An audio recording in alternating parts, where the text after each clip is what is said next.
Assalamualaikum warahmatullahi wabarakatuh. Salam sejahtera buat kita semua. Kembali lagi kita bertemu di materi wawasan kebangsaan. Kali ini kita akan membahas tentang soal pengantar dengan topik demokrasi terpimpin bersama saya Jamal Nasution. Dan silahkan juga memfollow Instagram di jamal.nst. Kita mulai soal yang pertama. Karena ketidakstabilan politik, pada tanggal 21 Februari 1957, Soekarno mengemukakan konsepnya yang terkenal dengan konsepsi presiden yang isinya antara lain kecuali. Materi pertama ini adalah tentang konsepsi presiden, namun kita harus mencari di pilihan jawaban yang bukan.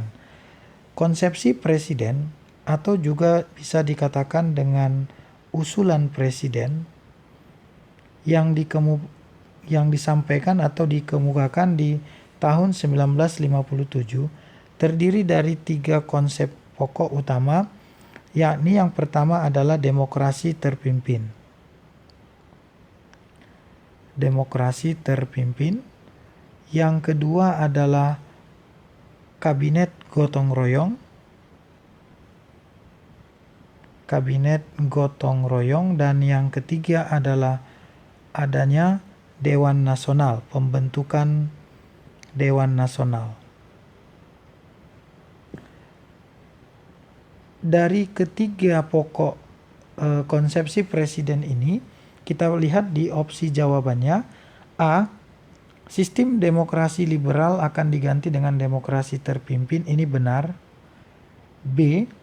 Akan dibentuk kabinet gotong royong yang menteri-menterinya terdiri atas orang-orang dari 4 partai besar, yakni PNI, Masyumi, NU, dan PKI. Ini juga benar.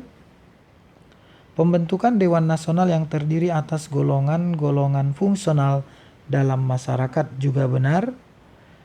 Pembentukan Dewan Nasional ini bertugas memberi nasihat kepada kabinet baik diminta maupun tidak. Ini juga benar tentang Dewan Nasional. Dan urusan ekonomi tidak termasuk dalam konsepsi presiden. Maka jawaban yang untuk soal ini adalah karena yang ditanya kecuali.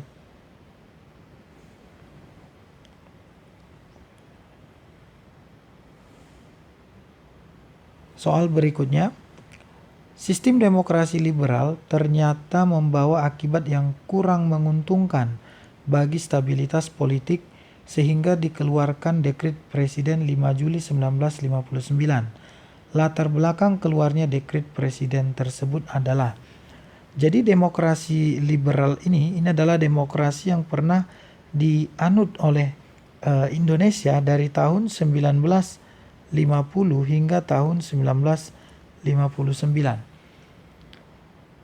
Di sini ditanyakan adalah apa yang menjadi latar belakang dekret yang dikeluarkan 5 Juli 1959. Jadi latar belakang dari dekret ini,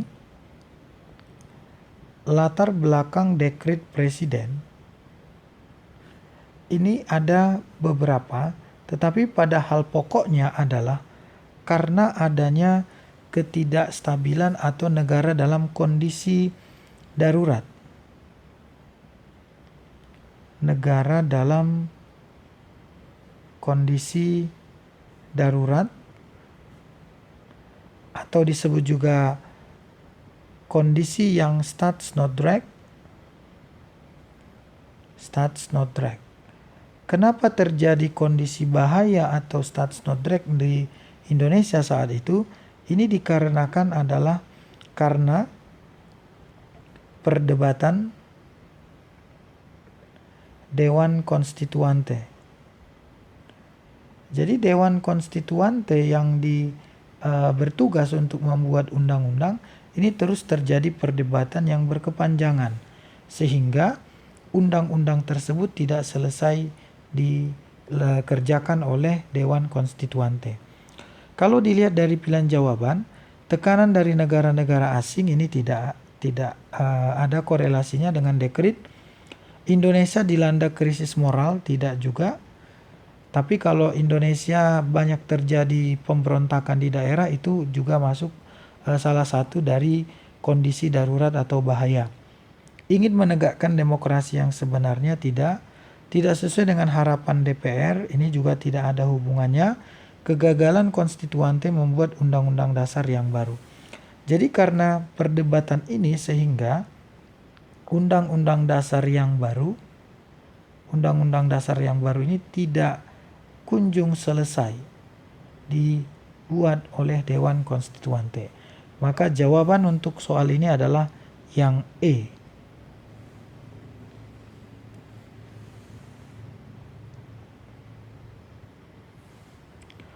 Soal berikutnya, kekhawatiran akan konflik ideologis, konflik antar kelompok dan daerah, konflik kepentingan antar partai politik berujung pada dekret presiden. Dasar dikeluarkannya dekret presiden adalah, ya ini tadi seperti penjelasan di nomor sebelumnya, bahwa yang menjadi latar belakang dari dekret presiden ini adalah karena adanya kondisi bahaya atau darurat. Jadi dikeluarkannya dekret ini adalah karena adanya kondisi darurat atau kondisi bahaya. Darurat, negara dalam keadaan darurat, negara dalam keadaan darurat atau bahaya. Ini tadi yang dimaksud dengan istilah Staatsnoodrecht. Ini diistilahkan dengan Staatsnoodrecht.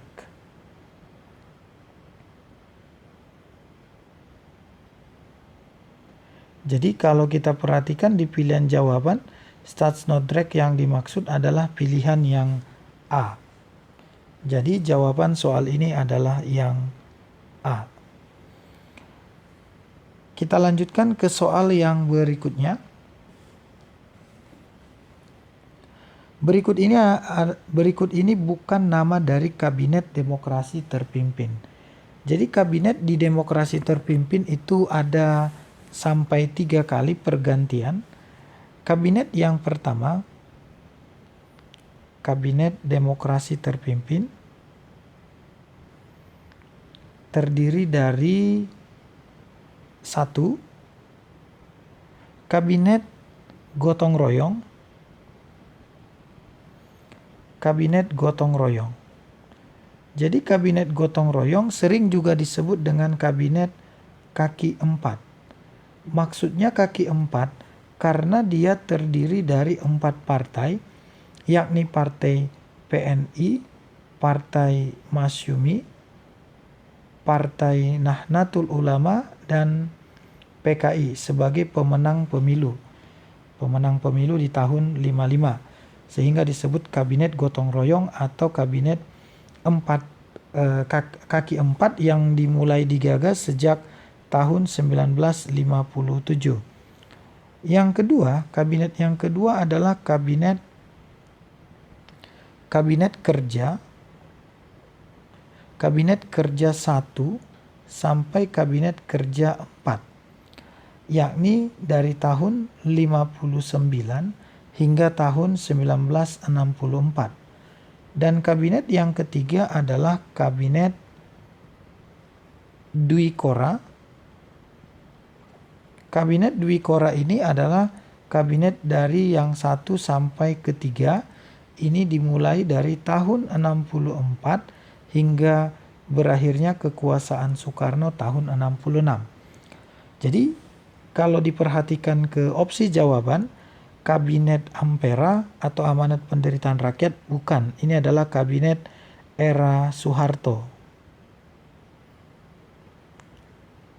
Kabinet kerja benar, kaki 4 benar, Dwi Kora benar, gotong royong juga benar. Maka jawabannya adalah yang A.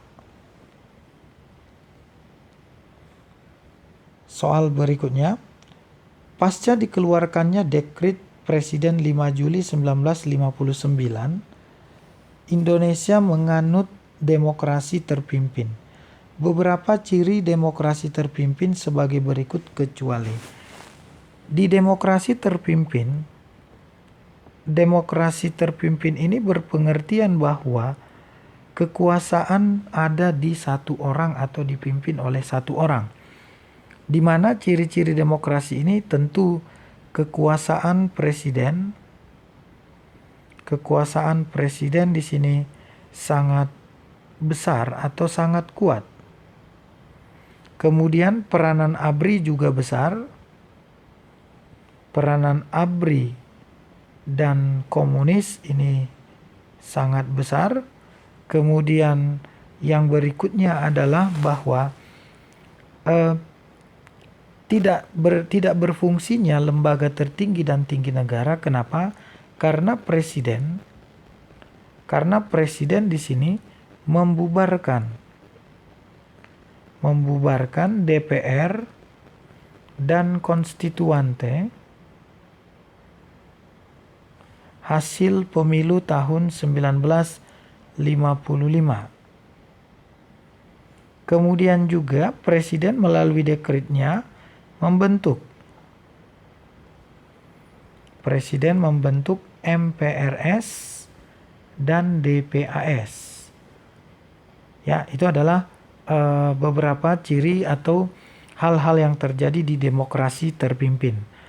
Kalau diperhatikan ke pilihan jawaban, presiden tunduk terhadap lembaga tertinggi. Lembaga tertinggi negara adalah MPR. Sementara dalam konteks ini presiden tidak tunduk kepada lembaga tertinggi. Jadi jawabannya adalah yang A.